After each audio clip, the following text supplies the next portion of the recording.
PCOD আমরা প্রত্যেকেই জানি পলিসিস্টিক ওভারিয়ান ডিজিজ, মানে আপনার দুটো ওভারি রয়েছে, ফিমেলদের ক্ষেত্রে দুটো ওভারি রয়েছে, তার মধ্যে ছোট ছোট ব্লিস্টারের মতো মানে ওয়াটারি বাম্প কিছু হয়, সেটাকে আমরা পিসিওডি বলে থাকি।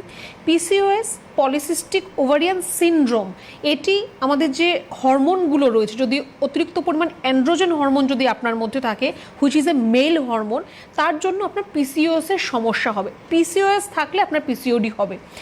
Hormonal imbalance PCOS.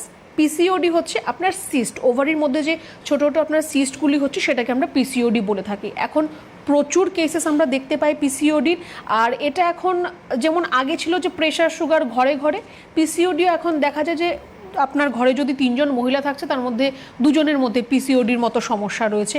কিন্তু এটি এরকম একটা সমস্যা যে আপনার পরবর্তী সময়ে ইন ফিউচার আপনার কিন্তু আরও অন্যান্য রোগ এর থেকে কিন্তু আপনার আসতে পারে, বা পিসিওডি অনেক দিন ধরে যদি আপনার ট্রিটমেন্ট ঠিকভাবে যদি না হয়, সেখান থেকে কিন্তু আপনার ওভারিয়ান ক্যান্সার, ইউটেরাইন ক্যান্সার বা সার্ভাইকাল ক্যান্সার এগুলোও কিন্তু আসতে পারে।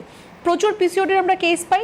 তার প্রথম যেটা কজ, সেটা হচ্ছে অবশ্যই আমাদের শরীরের মধ্যে হরমোনাল ইমব্যালেন্স, আমাদের ডায়েট, আমাদের লাইফস্টাইল, বা আমাদের কিছুটা ডিপেন্ড করে হেরিডিটারির ওপর। যদি আপনার ফ্যামিলিতে আপনার মা বা দিদা ঠাকুমা এদের যদি কারোর থাকে, আপনার মধ্যেও সেটা আসতে পারে। এটা একটা সমস্যা। আর কারণ নেই আপনার মধ্যে